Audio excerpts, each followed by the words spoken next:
The sound of Catherine's laughter drifted through the crack in our guest room door, and I pressed record on my phone, steadying my hand against the hallway wall. 26 years of working with precision machinery had taught me that the smallest tremor could ruin everything, and what I was about to capture would need to be perfect. "I still can't believe we pulled this off," Catherine said, her voice carrying that particular tone she used when she thought she was being clever. "Robert actually bought the whole cousin story." "Your husband's more gullible than I expected," the man replied. The man she'd introduced as Cousin Ryan just 3 hours earlier at our Thanksgiving dinner table. "Though your father almost ruined everything with those genealogy charts." "Oh, Marcus, Dad's obsessive about family history, but he'd never suspect his own daughter would lie to him. Besides, Robert's too wrapped up in his precious factory to notice if I brought home a circus troupe." Marcus, so that was his real name. I adjusted my phone's angle, ensuring the camera captured both of them through the door crack. Catherine sat on the bed's edge, still wearing the new dress she'd bought specifically for today. A deep burgundy thing that cost more than most people's mortgage payments. Marcus, I couldn't think of him as Ryan anymore, lounged against the headboard like he owned the place, his arm draped possessively around my wife's shoulders. 6 months, Catherine continued, tracing her fingers along his jaw. 6 months of meeting at the gym, all those business trips to Chicago that were really just us at the Marriott downtown, and he never suspected a thing. Sometimes I wonder if he'd notice if I disappeared entirely. He'd notice when the bills stopped getting paid, Marcus laughed, and the casual cruelty of it made my jaw clench. Speaking of which, how's the financial planning going? My attorney says I need to document everything.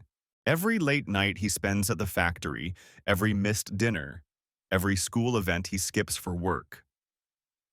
I've been keeping a journal, taking photos of his empty chair at the dinner table. By the time I file after the holidays, I'll have enough evidence of emotional abandonment to ensure I get the house, half the business, and primary custody. Smart girl, Marcus said, pulling her closer. What's the business worth now? Walker Manufacturing has about $3.2 million in assets, strong contracts with Ford and Toyota suppliers. Under Michigan's no-fault divorce laws, I'm entitled to half. Plus, there's the life insurance, a $1 million policy with me as beneficiary. Not planning anything dramatic, are you? Marcus joked, and they both laughed like it was the funniest thing in the world. Don't be morbid, Catherine replied, but she was still smiling. Though industrial accidents do happen, all those dangerous machines, the long hours Robert works alone in the shop. My hand tightened on the phone, but I kept recording. Every word was evidence. Every laugh was another nail in the coffin of our marriage. The smart play is to let the divorce go through clean, Catherine continued, her voice taking on that calculating tone I used to find attractive when she applied it to our business negotiations. I get my half, plus child support, plus the house. You and I can be together openly then. Maybe we'll even have Patrick do our taxes. Wouldn't that be ironic? Patrick. Her father. The man sitting downstairs right now with his genealogy charts spread across our dining room table, desperately trying to figure out how Cousin Ryan fit into the Brennan family tree he'd spent the last 15 years documenting with obsessive precision. I'd had enough. I saved the recording, pocketed my phone, and made my way back downstairs, deliberately heavy-footed on the last few steps to announce my approach. The dining room looked like a genealogical crime scene. Papers everywhere, tablets propped up with family tree software, Patrick's reading glasses perched on his nose as he studied dates and names with the intensity of a detective solving a murder. Robert! Patrick looked up, his face bright with frustrated excitement. I can't place this young man anywhere in our family tree. I've checked every branch, every cousin, every possible connection. It's the strangest thing. Maybe Ryan could help clarify things, I suggested, my voice perfectly neutral. Let me go get him. I'm sure he's eager to see all your research. I climbed the stairs again, this time making sure each step creaked. Hey, Cousin Ryan, I called out, injecting false cheer into my voice. Patrick's really excited to show you the family history. He's got everything laid out downstairs. The scrambling sounds from the guest room would have been comical if they weren't so pathetic. Whispered arguments, the rustle of clothing being hastily adjusted. Catherine appeared first, her lipstick freshly applied but in a different shade than she'd worn to the airport. Marcus followed, his Oxford shirt untucked, trying to look casually disheveled rather than caught in the act. Patrick's been working on this genealogy project for years, I said, placing my hand firmly on Marcus's shoulder, guiding him toward the stairs. He's documented every Brennan back to the 1798 immigration from County Cork. I'm sure he'll be thrilled to figure out exactly where you fit in. The dining room had filled up again while I'd been upstairs. My brother James and his wife Linda had returned from putting away leftovers. Bill and Nancy Morrison had stayed despite the awkward dinner conversation. And our 3 children, Matthew, Sarah, and Timothy, had been drawn back by the unusual tension that even they could sense. Ryan, Patrick announced, gesturing to an empty chair beside him. Come sit. Let's solve this mystery together. What followed was perhaps the most methodical destruction of a lie I'd ever witnessed. Patrick, with his accountant's attention to detail and a retiree's unlimited time, walked through every single branch of the Brennan family tree with the precision of a surgeon. Now, you said you're from San Diego, correct? Patrick pulled up a specific screen on his tablet. I have 3 distinct Brennan branches in California. The Los Angeles group. That's my cousin Michael's family. He has 4 children, but they're all daughters, and the oldest is only 28. Marcus shifted uncomfortably in his chair. Maybe it's a different branch. The San Francisco Brennans, Patrick continued, as if Marcus hadn't spoken. That's Patricia's line. She married a Wong, so her children are all Wong Brennans. They hyphenate. Are you perhaps a Wong Brennan? No, just Brennan. Interesting. Patrick's eyes sharpened behind his reading glasses. And the San Diego line. That's actually just one family. My second cousin Eugene moved there in 1987. He has 2 sons, Brian and Christopher. Brian's 38 and lives in Portland now. Christopher's 35 and he's an openly gay marine biologist. Neither of them has children. The room had gone completely silent except for Patrick's voice and the tap of his fingers at the tablet screen. Even our youngest, Timothy, seemed to understand something significant was happening. So help me understand, Patrick said slowly, his voice taking on the tone he'd used when catching embezzling employees during his career. Which Brennan exactly is your father? Patrick Brennan, Marcus said, and I saw Catherine's face go white. Patrick laughed, but there was no humor in it. Well, that's interesting because I'm Patrick Brennan, and I can assure you, you're not my son. No, I mean a different Patrick Brennan, Marcus stammered. Ah, Patrick pulled up another screen. You're in luck. I have 4 Patrick Brennans in my entire extended family database. There's me, of course. There's Patrick Joseph Brennan, who died in 1962. Bit difficult for him to be your father. There's Patrick Michael Brennan, who's 16 years old and lives in Boston. And there's Patricia Brennan, who goes by Pat, but she's definitely not anyone's father. Bill Morrison, with his FBI training even in retirement, leaned forward. Young man, what year were you born? 1989. And where? San Diego. Bill pulled out his phone, his fingers flying across the screen. That's interesting. I'm not finding any birth records for Orion Brennan in San Diego County for 1989, or 1988, or 1990, in case you're mistaken about your age.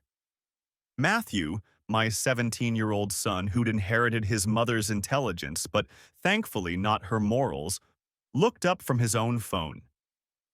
There's no Ryan Brennan from San Diego on any social media either. No LinkedIn, no Facebook, no Instagram. That's weird for someone our age, right, Mom? Catherine's response was sharp. Too sharp. Not everyone lives their life online, Matthew. But everyone has something, Sarah added, her 15-year-old insight cutting deep. Even Dad has LinkedIn, and he barely knows how to use email. Hey, I protested mildly, trying to inject some levity into the increasingly tense situation. I know how to use email. I just choose not to. But Patrick wasn't letting this go. He'd pulled out one of his physical charts now, the massive one that covered our entire dining table when fully unfolded.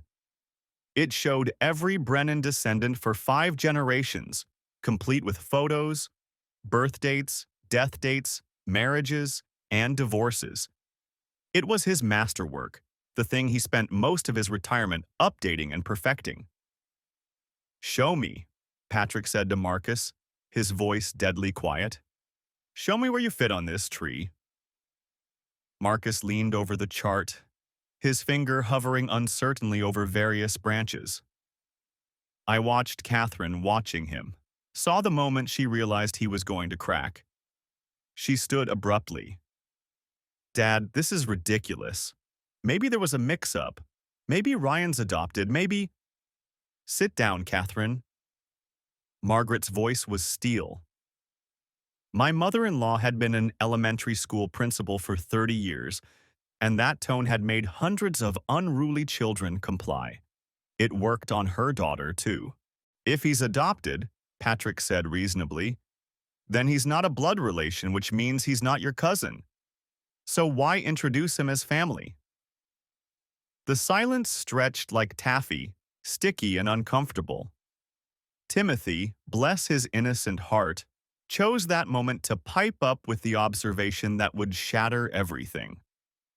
Mom, he said, his 12-year-old voice cutting through the tension.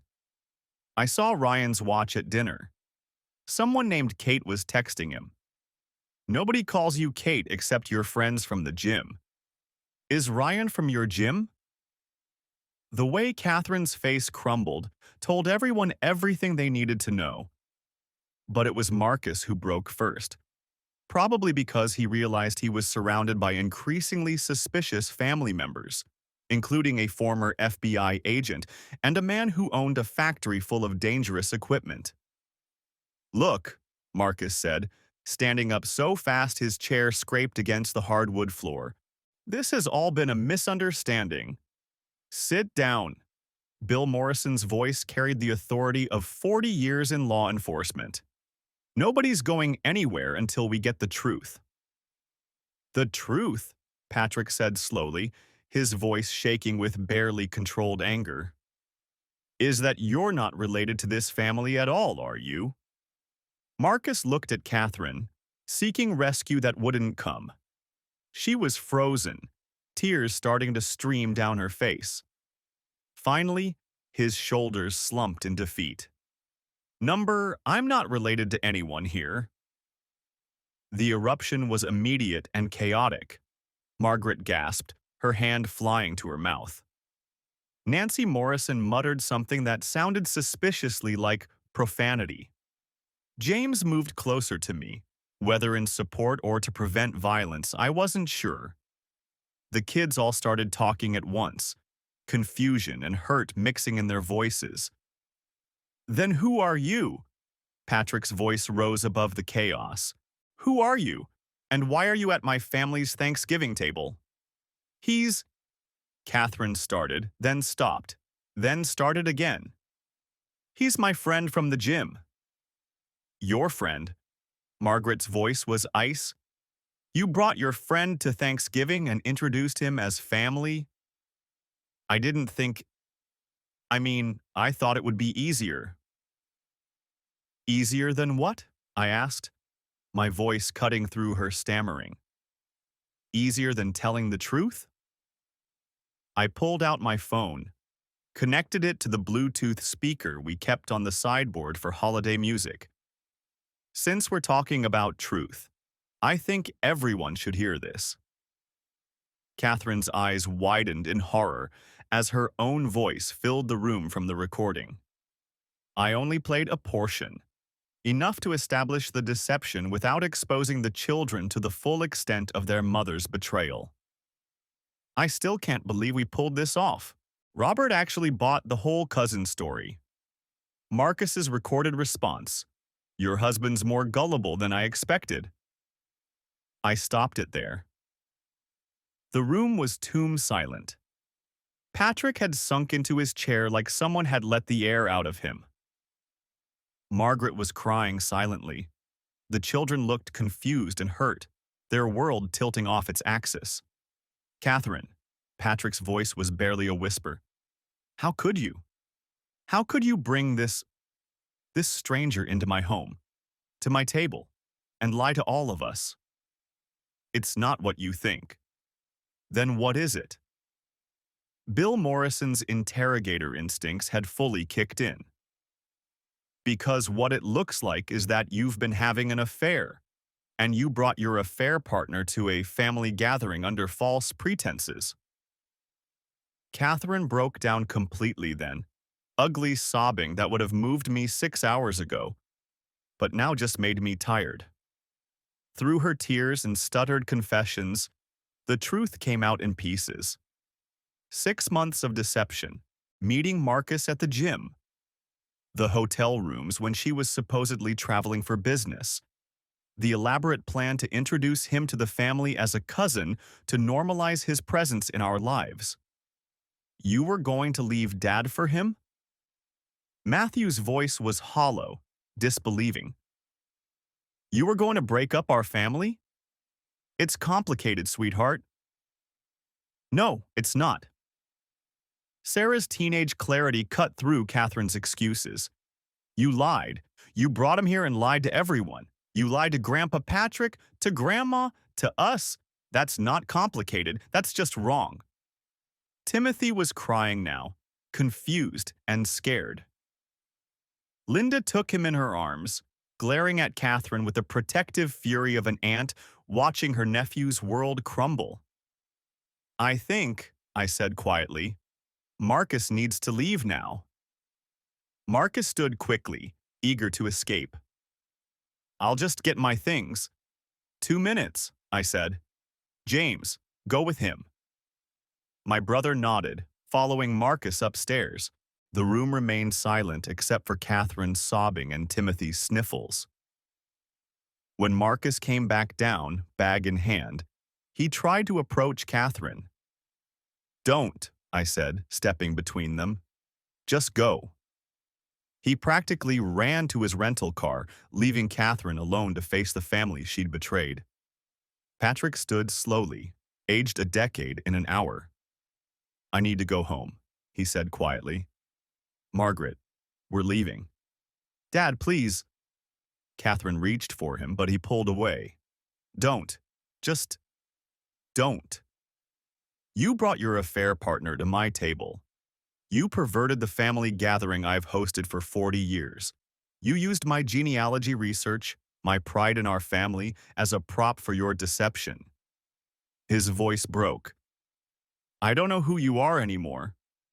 They left without saying goodbye to Catherine, though Margaret hugged me and the children, whispering apologies like somehow this was her fault. Bill and Nancy Morrison made their excuses and left too, Nancy pressing my hand and promising to check in tomorrow. Soon it was just immediate family. Me, Catherine, the kids, James, and Linda. Kids, pack overnight bags, James said, taking charge. You're staying with us tonight. But Mom, Timothy started. Needs to talk to your dad, Linda said firmly. Adult talk. You guys come with us and we'll watch movies and eat too much leftover pie, okay? After they left, Catherine and I stood in our dining room, the table still covered with Patrick's genealogy charts, the pie untouched, the coffee cold. 16 years of marriage reduced to this moment of absolute destruction. How long? I asked. Robert, please. How long have you been planning this? The journal documenting my emotional neglect, the attorney consultations, the money you've been moving to your private account? Her face went white. How do you know about that? I recorded more than just that snippet, Catherine. I heard everything. Your plans to divorce me after the holidays, take half the business, get the house, your joke about industrial accidents, everything. You violated my privacy. You brought your affair partner into our home. My voice rose for the first time all evening. You introduced him to our children as family. You perverted Thanksgiving, humiliated your parents, traumatized our kids, and you're concerned about privacy? She sank into a chair, the fight going out of her. It wasn't supposed to happen like this. How was it supposed to happen? Were you going to slowly introduce Marcus as a friend from the gym? Normalize him being around? Make the transition easier when you left me for him? I don't know. I didn't think. No, you didn't think. You didn't think about anyone but yourself. I sat down across from her, suddenly exhausted. I built this business from nothing, Catherine. One CNC machine in a rented garage, sleeping on the shop floor to meet deadlines, working 18-hour days. You were there for it. You helped build it. We were partners. Were. That's the key word, Robert. Were. When's the last time we were really partners? When's the last time you chose me over the factory? I chose you every day for 16 years. Every contract I signed was for our future. Every late night was to build something for our family. And while you were building things, I was alone, raising the kids alone, managing the house alone, going to bed alone. So you decided to have an affair. I decided to find someone who saw me as more than the CFO of his life. And what does Marcus see you as? His latest mark? Catherine's head snapped up. What? Oh, did he not mention his pattern? The two other married women before you? The alimony and child support he pays for 3 kids in Ohio? The fact that he specifically targets wealthy, unhappy wives? You're lying. I pulled out my phone again, showed her the private investigator's report I'd received that morning when I'd started getting suspicious about Cousin Ryan. Check for yourself.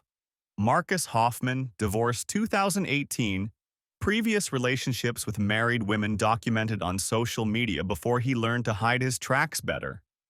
She read, her face growing paler with each line. When she was done, she set the phone down with shaking hands. He said he loved me. He loved your money, our money, the money we built together before you decided I wasn't enough. Robert, I'm filing for divorce tomorrow. Michigan's no fault, so the grounds don't matter, but the recording matters for asset division and custody. You'll get your share of the business paid out over time, not a lump sum. The house will be sold. We'll split the proceeds, but the kids, you can't take my children. I'm not taking anything. I'm going to let them choose, and we both know what they'll choose after tonight. That's not fair. Fair. You want to talk about fair? Was it fair to your father when you used his genealogy obsession as a cover story? Was it fair to our children to expose them to your affair partner? Was it fair to me to plan my financial destruction while sleeping in my bed? She had no answer. We sat in silence until I finally stood. You can have the bedroom tonight. I'll sleep in the guest room. Tomorrow you need to find somewhere else to stay. This is my house too. Yes, it is. And you turned it into a crime scene. Every room will remind the kids of tonight. Every family gathering will be tainted. So congratulations, Catherine. You got what you wanted. The house is half yours and it's worthless now because you poisoned it. I went upstairs, leaving her crying at the dining table.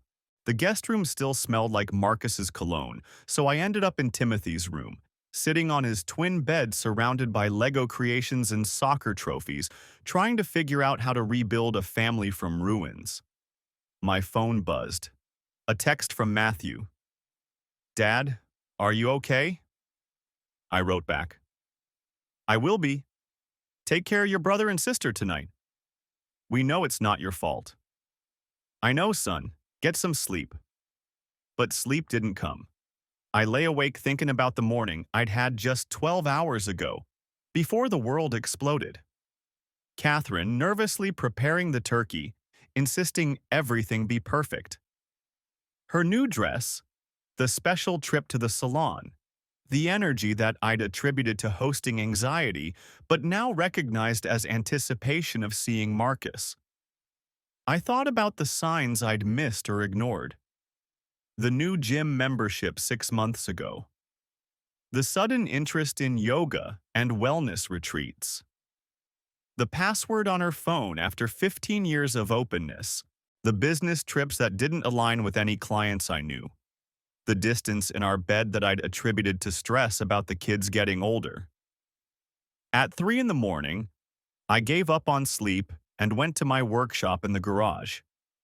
It was my sanctuary, the place where I could create something from nothing, where problems had solutions if you just measured twice and cut once.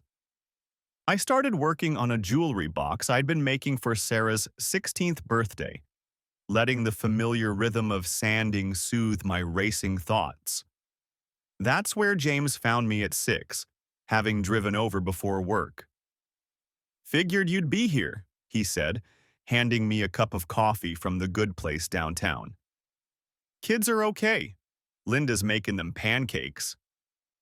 Thanks for taking them. They're family, that's what we do.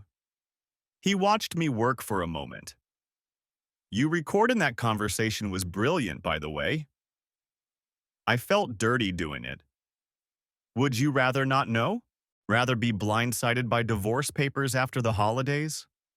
No, I set down the sandpaper.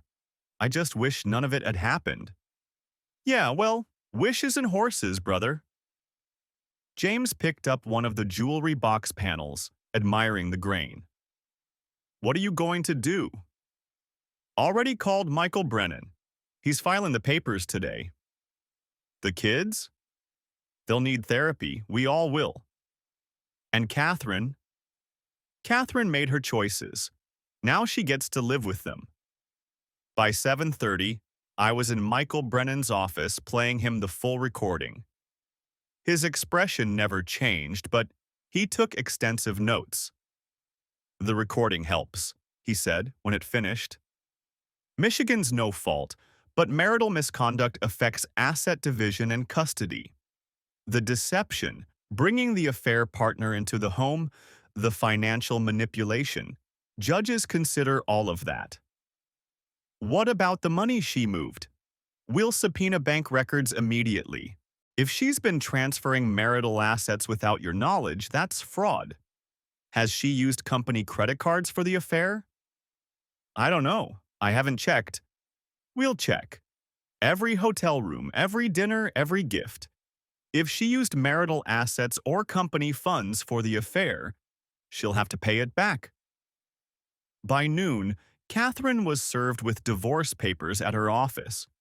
She called me screaming about humiliation, about how I could have waited until she got home. I didn't respond. There was nothing left to say. The forensic accountant Michael recommended found Catherine's secret account within 2 days.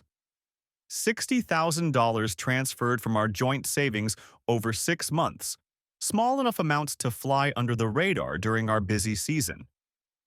The company credit card audit revealed another $15,000 in hotel charges, dinners at restaurants I'd never been to, purchases from lingerie stores. That's marital asset dissipation, Michael explained. She'll have to account for every penny. The private investigator's full report on Marcus was even more damaging. He'd done this twice before that they could document, possibly more. His ex-wife in Ohio was willing to testify about his pattern, finding wealthy married women at upscale gyms, love-bombing them, encouraging them to leave their husbands, then disappearing when things got complicated. "Your wife was a mark," the investigator said bluntly. "This guy's got a system." Sure enough, when Catherine tried calling Marcus after being served, his number was disconnected. His social media profiles had vanished. The gym said he'd canceled his membership the day after Thanksgiving. He'd ghosted her completely, leaving her to face the wreckage alone. The custody evaluation was excruciating. A court-appointed guardian interviewed each child separately, then together, then with each parent. Matthew, steady and mature beyond his 17 years, was clear. "I want to live with my dad," he told the evaluator. "My mom brought her boyfriend to Thanksgiving and lied to everyone. She was planning to destroy our family. I don't trust her." Sarah, caught between loyalty and hurt, was more conflicted but ultimately decided. "I need stability. Dad provides that. Mom? I don't know who Mom is anymore. Timothy broke my heart. I'm scared if I live with Mom, she'll bring more strangers home. What if the next one isn't pretend family?" Catherine fought for joint custody, but the evidence was overwhelming. The recording, the financial deception, the psychological impact on the children documented by their therapist, it all painted a picture of someone who'd prioritized her affair over her family's well-being. The mediation was brutal in its efficiency. The house would be sold. Neither of us could afford to buy out the other immediately. Walker Manufacturing, valued at $3.2 million after a proper assessment, would remain mine, but Catherine would receive a buyout of $1.3 million over 10 years. "That's not enough," she protested. "I helped build that company." "You also stole from it," Michael responded calmly. "We can pursue criminal charges if you'd prefer." She signed the settlement. The child support calculations were straightforward, based on income disparity and custody arrangement. No alimony after 16 years, given her employment capacity and marital misconduct. She kept her Lexus, her personal belongings, her retirement accounts. The life insurance policies were changed to benefit the children directly. The hardest conversation was with Patrick. He came to see me a week after Thanksgiving, looking like he'd aged a decade. "I've removed her from my will," he said quietly. "Everything goes to the grandchildren in trust. 40 years I've been documenting our family history, Robert. 40 years of births, deaths, marriages, achievements. This is the first true scandal." "Patrick, she's still your daughter." "Is she?" "My daughter wouldn't have done this. My daughter wouldn't have perverted the family gathering I've hosted for 15 years. The woman who did this? I don't know her. Margaret was different. Sadder but still hoping for reconciliation. She's lost her way," she told me. "But she's still our child." "I know. And the kids need their grandparents. Both of you. We'll always be here for them. And for you. You're our son too, Robert. That doesn't change because Catherine lost her mind." The house sold in February. I found a smaller place closer to Matthew's school, 4 bedrooms but cozier, with a proper workshop in the garage. Catherine rented an apartment downtown, close to the accounting firm where she'd found work. No longer a CFO, just a senior accountant on a team. Her career trajectory as damaged as her reputation. The kids struggled in different ways. Matthew threw himself into school and work, graduating early and starting at Walker Manufacturing, learning the business from the ground up. Sarah became hyper-focused on tennis and grades, as if achieving perfection could somehow fix what was broken.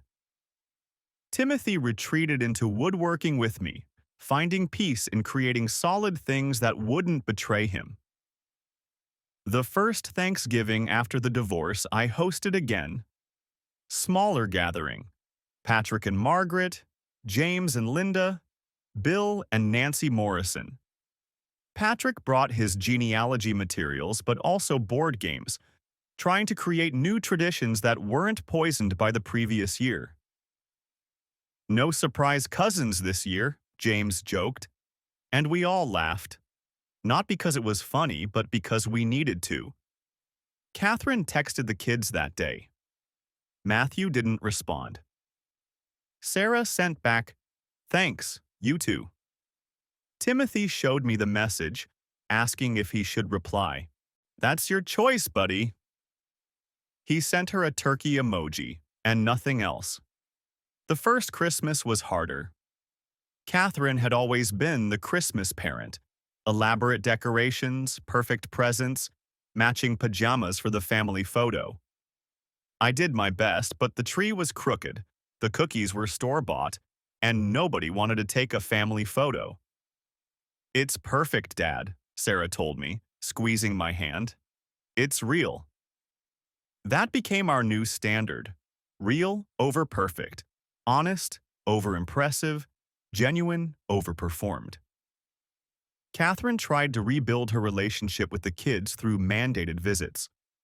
Alternating weekends, Wednesday dinners. Matthew refused from the start. Sarah went but returned home angry and hurt. Timothy went through the motions, polite but distant. "She keeps asking if I've forgiven her," Sarah told me after one visit. "But she won't say what she's sorry for. She just says the situation or how things happened like it was weather, not choices she made." "What do you tell her?" "Nothing. I just change the subject. It's easier." Marcus resurfaced briefly in the court proceedings, required to give a deposition about the affair. He appeared via video from Ohio, his story constantly shifting, throwing Catherine under the bus to save himself from any liability. Catherine watched her great romance reveal himself as the opportunist he'd always been, and something in her seemed to break permanently. 2 years passed. I focused on the business, the kids, rebuilding. Walker Manufacturing landed a major contract with Toyota, expanding to a second facility. The success felt hollow without someone to share it with, but I wasn't ready to trust again. Then I met Jennifer. She was a widow, her husband killed in a car accident 3 years prior. She worked for Ford as a senior engineer, brilliant and kind and patient with my baggage. We met during contract negotiations, bonding over single parenthood and Michigan winters, and the challenge of raising teenagers who'd been touched by trauma. "I'm not looking for a replacement family," she told me on our first real date. "I'm looking for a partner to build something new with." "I come with a lot of damage," I warned her. "Trust issues, 3 kids who are suspicious of everyone, and an ex-wife who might show up at any moment to create drama. I come with 2 teenagers who barely speak, a mother-in-law who thinks I killed her son, and a terror of driving past the intersection where he died. We're quite a pair." We took it slow, introducing the kids gradually, letting them set the pace. Jennifer never pushed, never tried to be their mother, just offered steady presence and terrible dad jokes and help with calculus homework. Catherine hated her, of course, called her the replacement to anyone who would listen, accused me of moving on too quickly, suggested to the kids that Jennifer was why we'd divorced. Mom says Jennifer broke up our family, Timothy told me one day. What do you think? I think Mom broke our family when she brought her boyfriend to Thanksgiving. You can think both things are true if you want. Number I was there, I remember. Jennifer came after, not before. 3 years after the divorce, I proposed to Jennifer in my workshop, surrounded by half-finished projects as sawdust. Very romantic, she laughed, saying yes anyway. I wanted to ask you somewhere real, I explained. Somewhere that's mine, that's honest. I know, she said, kissing me. That's why I said yes. We married the following spring in a small ceremony in James and Linda's backyard. The kids stood with us, Matthew as my best man, Sarah and Timothy as groomsmen, Jennifer's 2 teenagers as her attendants. Patrick officiated, having gotten ordained online specifically for the occasion. Marriage, he said during the ceremony, is about truth. About showing up as yourself, flaws and all, and trusting someone else to do the same. Robert and Jennifer have both learned the hard way what happens when that trust is broken. But they've also learned that breaking doesn't mean broken forever. Sometimes the repaired places are the strongest parts. Catherine wasn't invited, but she drove by during the reception. Slowly, windows down, watching the life she'd thrown away continue without her. Should I go talk to her? I asked Jennifer. That's your choice. But this is our day. Don't let her ghost haunt it. I stayed at my own wedding, dancing with my new wife, watching our blended family slowly learn to be siblings. Catherine drove away, and I didn't watch her go. Patrick passed suddenly the next year, a heart attack while organizing his genealogy files. The funeral was massive. He'd touched so many lives through his research, helping people connect with family they'd never known existed. Catherine sat in the back, leaving before the reception. He never forgave her, Margaret told me quietly. He tried, but he couldn't get past the betrayal. Not the affair. He could have forgiven that. But using his family research, his passion, as a prop for her deception. That broke something in him that never healed. Margaret moved in with us after that, her dementia advancing rapidly. Sometimes she called me Patrick, sometimes she asked where Catherine was, not remembering the divorce. We told her Catherine was traveling for work, and she accepted it. Such a busy girl, she'd say vaguely. Always going somewhere. Jennifer cared for her with the same patience she showed everyone, never complaining about the disruption to our new marriage. When Margaret passed 18 months later, Catherine came to the funeral but sat apart, alone. 5 years have passed since that Thanksgiving. Walker Manufacturing is worth $5 million now, with 43 employees and contracts nationwide. Matthew runs the second facility, natural at the business in ways I never was. Sarah's in medical school at Michigan, driven and brilliant. Timothy's a senior in high school, already accepted early to Michigan State for engineering. Catherine still lives alone in her apartment. She's been promoted to senior manager but will never make partner. The kids see her monthly, duty visits that everyone endures rather than enjoys. She comes to graduations and games, sitting alone, leaving early. Do you think she's happy? Timothy asked me recently. I don't know, son. I hope she finds peace. Do you forgive her? I forgave her for my own peace. But forgiveness doesn't mean forgetting. It doesn't mean trusting again. Sometimes the most loving thing you can do is let someone go. Is that why you recorded them that night? I recorded them to protect us, to know the truth. Your mother thought I was too focused on work to notice what was happening, but I've always been watching. That's what you do for the people you love. You pay attention. This Thanksgiving will be full again. Jennifer's family has blended with ours seamlessly. Her siblings bring their kids, James and Linda still come. Bill and Nancy Morrison have adopted us all as grandchildren. The table I built with Timothy seats 16 now, everyone with an actual place, no false cousins needed. We invited Catherine for Timothy's sake. He's still the bridge, though even he's pulling away as college approaches. She'll come, sit uncomfortably through dinner, make small talk about work, leave before dessert. Nobody will ask her to stay. The genealogy charts Patrick left us hang in my office now, digitized and donated to the Historical Society, but these physical copies mine to keep. Catherine's branch is still there, but there's a notation. Estranged 2019. The family tree continues to grow in other directions.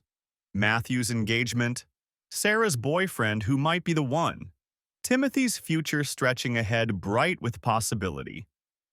Marcus Hoffman disappeared entirely. His ex-wife reached out once, comparing notes on his patterns, finding comfort in shared experience. He's probably running the same con somewhere else, finding another lonely wife at another upscale gym, promising another escape from another imperfect marriage. But that's not my concern anymore.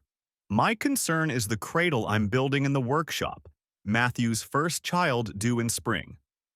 The expansion plans for Walker Manufacturing, Jennifer's daughter's college applications, Timothy's senior project, Margaret's estate that needs settling. Life, moving forward, always forward. Sometimes I think about that moment in the hallway, phone in hand, deciding whether to record. Such a small choice that changed everything. If I hadn't recorded, would Catherine have gone through with her plans? Would I have been blindsided by divorce papers in January? Would the kids have been forced to choose sides without knowing the truth? I'll never know. But I do know this. Paying attention saved us. Not from pain. Nothing could have prevented that once Catherine made her choices. But from worse pain, prolonged deception, financial ruin, custody battles based on lies rather than truth. The workshop is quiet tonight. Just me in the cradle and the ghost of Patrick's voice asking, "Show me where you fit on this tree." Marcus never fit anywhere, was never meant to. He was an invasive species, a parasite that Catherine invited in. But parasites only thrive when the host is already weakened. Our marriage was weakened, I can admit that now. Not enough to justify what she did, but enough to create vulnerability. I worked too much, focused too hard on building the business, assumed Catherine understood it was all for us. She felt alone, unseen, unvalued. Neither of us communicated well enough to fix it before it broke. But that's revision, not excuse.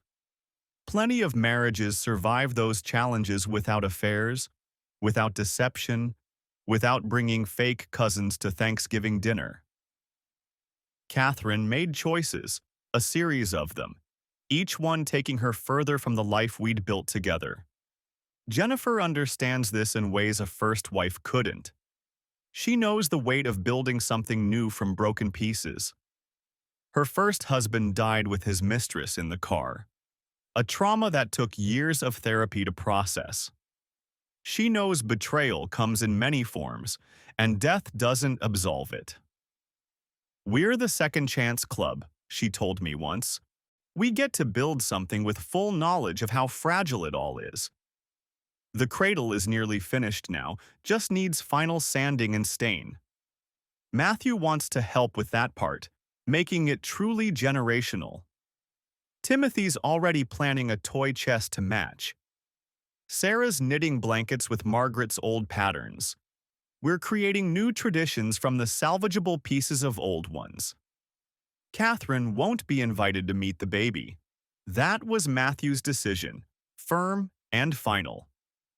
She lost the right to be called Grandma when she chose Marcus over us. Harsh, maybe, but Matthew's protective of his growing family in ways that make me proud. The Thanksgiving lie revealed everything else. The months of deception, the financial betrayal, the calculated plan to destroy me while smiling across the breakfast table. But it also revealed our strength, the kids' resilience, James and Linda's loyalty, Patrick and Margaret's love that transcended their daughter's failures, the community that rallied around us. Bill Morrison told me later that in 40 years of FBI work, he'd rarely seen someone destroy themselves so thoroughly with a single decision. She had everything, he said. A successful husband, great kids, loving parents, financial security, respect in the community. And she threw it all away for what? A con man with a good gym body and a fake smile? But that's the thing about deception. It requires believing your own lies. Catherine convinced herself that Marcus was love, that I was neglect, that she was justified. She built an elaborate fantasy where she was the heroine of a romance novel, escaping a loveless marriage for passion and adventure. Instead, she got a studio apartment, a dead-end job, and children who can barely look at her. Marcus got a few months of hotels and dinners on someone else's dime before moving on to his next mark. I got Jennifer, deeper relationships with my children, and the knowledge that I can survive anything. The workshop door opens, Jennifer bringing me coffee and companionship. "It's late," she says softly. "Coming to bed?" "Just finishing up." She runs her hand over the cradle's smooth rails. "It's beautiful. Matthew will love it." "I hope so." "Robert." She waits until I look at her. "You did the right thing, recording them, exposing the lie, protecting your family. You did the right thing." "I know." "Do you?" "Because you still come out here when you can't sleep, still working on projects like you're trying to build your way to forgiveness." "Maybe I am." "You can't build forgiveness. You can only choose it. And you have to choose it every day, like choosing to trust me, choosing to blend our families, choosing to move forward instead of staying stuck in that hallway with your phone recording." She's right, of course. Jennifer's always right about the emotional things I try to solve with logic and precision. That's why we work. She sees what I miss, and I provide structure for her intuition. "Come to bed," she says again. "The cradle will be here tomorrow." I follow her inside, turning off the workshop lights.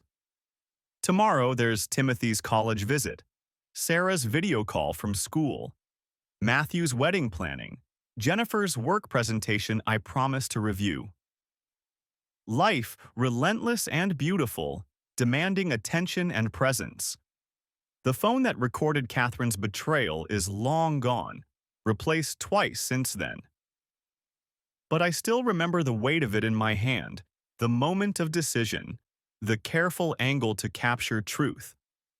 Such a small device to hold so much destruction and, ultimately, liberation. Catherine texts sometimes, usually late at night, usually deleted unread. But tonight, maybe because it's almost Thanksgiving again, I read it. "I'm sorry for everything, for Marcus, for the lies, for bringing him to Thanksgiving, for destroying our family, for thinking you didn't see me when really I was the one not seeing you. I'm sorry." I don't respond. There's nothing to say that hasn't been said, no forgiveness she hasn't already received, no redemption that I can offer. She made choices. We all did. Now we live with them. Jennifer's already asleep when I get to bed, but she reaches for me automatically, pulling me close. In the darkness, I can hear the house settling around us, our blended family safe under one roof, the workshop waiting for tomorrow's projects, the cradle ready for new life. This is what Catherine traded for 6 months with Marcus. This peace, this partnership, this purpose. I'd feel sorry for her if I had any sorrow left to spare. Instead, I just feel grateful. For Jennifer's warmth beside me, for my children's resilience, for Patrick's genealogy charts that exposed the truth, for the recording that saved us from worse damage. Tomorrow, Timothy and I will finish the cradle together. Matthew will stop by with his fiancée to see it. Sarah will call between classes. Jennifer's kids will need rides to various activities. James will want to discuss the new contract. Life will demand its 1,000 small attentions, and I'll give them gladly. But tonight, in the darkness with Jennifer's breathing steady beside me, I finally understand what Patrick meant at our wedding. The repaired places are the strongest parts, not because the break made them stronger, but because the repair required conscious choice, deliberate action, careful attention to detail. Just like building furniture, just like building a business, just like rebuilding a family from the ashes of betrayal. Measure twice, cut once. Pay attention to the details others miss. Know that every joint, every seam, every connection matters. And when someone shows you who they really are, when they bring their affair partner to Thanksgiving and call him cousin, believe them the first time. The recording saved us from prolonged deception, but the truth is what set us free. The truth that Catherine exposed through her own actions, thinking she was too clever to be caught. The truth that Marcus was never family, could never be family, was just a parasite Catherine invited to feed on our life. And the truth that we survived it, scarred but stronger, broken but rebuilt. A family still despite her best efforts to destroy us. The last thought before sleep takes me is of this Thanksgiving, approaching fast. The table will be full of actual family, no genealogy charts needed to verify connections. Catherine will sit at the edges, alone, watching the life she abandoned continue without her. And somewhere, Marcus is probably preparing to play cousin or nephew or brother to another unsuspecting family, another Thanksgiving table about to be poisoned by deception. But not ours. Never again ours. We learn to check credentials, verify connections, trust but confirm. We learned that family isn't just blood or marriage certificates or names on Patrick's charts. Family is showing up honestly, choosing truth over comfortable lies, protecting each other from those who would deceive us. Even if those deceivers share our name, our bed, our children. Even if they bring their lies to our Thanksgiving table. Especially then,